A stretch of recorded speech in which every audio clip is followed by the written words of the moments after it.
Little Buddy akuze baby, I'm so proud of you.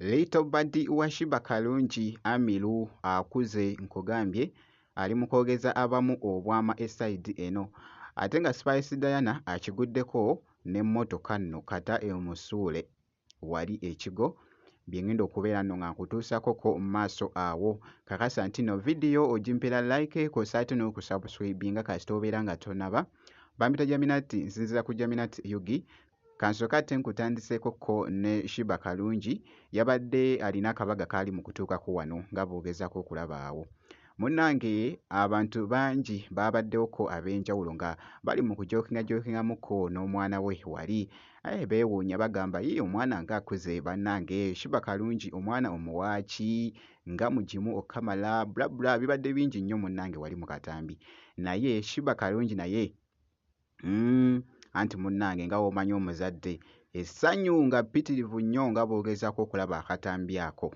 Little Buddy. Little Buddy akuze baby, I'm so proud of you. Welcome. Hi baby girl. Hi bujubu. Banange my sweet. Ngachikuze. Abadde ali mu kutuuka kabaga wabaddewoko birthday ya mukwano gwe awo nga boogezaawo okulaba nga we bitambudde akatambi ako katwedinze nnyo ku mukutu ogwa TikTok esayidi katweyongereyoko wali Spice Diana nkugambye wali abadde ali mu kushutinga vidiyo wali naye bannange abamanyi ku by'emmotoka eno yo ensusseeko oba mmotoka kika ki eno abamanyi ku by'emmotoka bategeera eby'emmotoka mu ntaaseeko Spice Diana gy'abadde akozesa wali ng'ali mu kushutinga munnanga te vidiyo oba oluyimba award by the way oluyimba olwo yakavaayoko wali n'aluta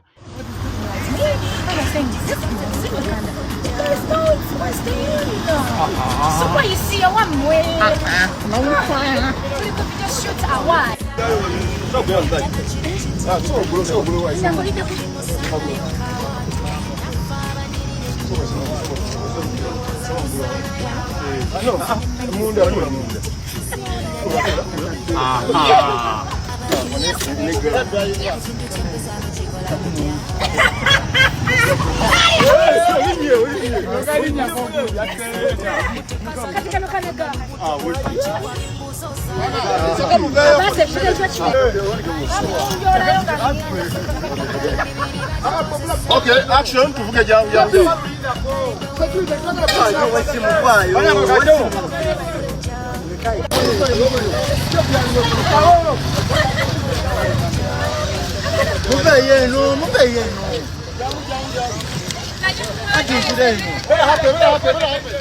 Aha, naye nga mwana muwala Spice Diana taggwayo.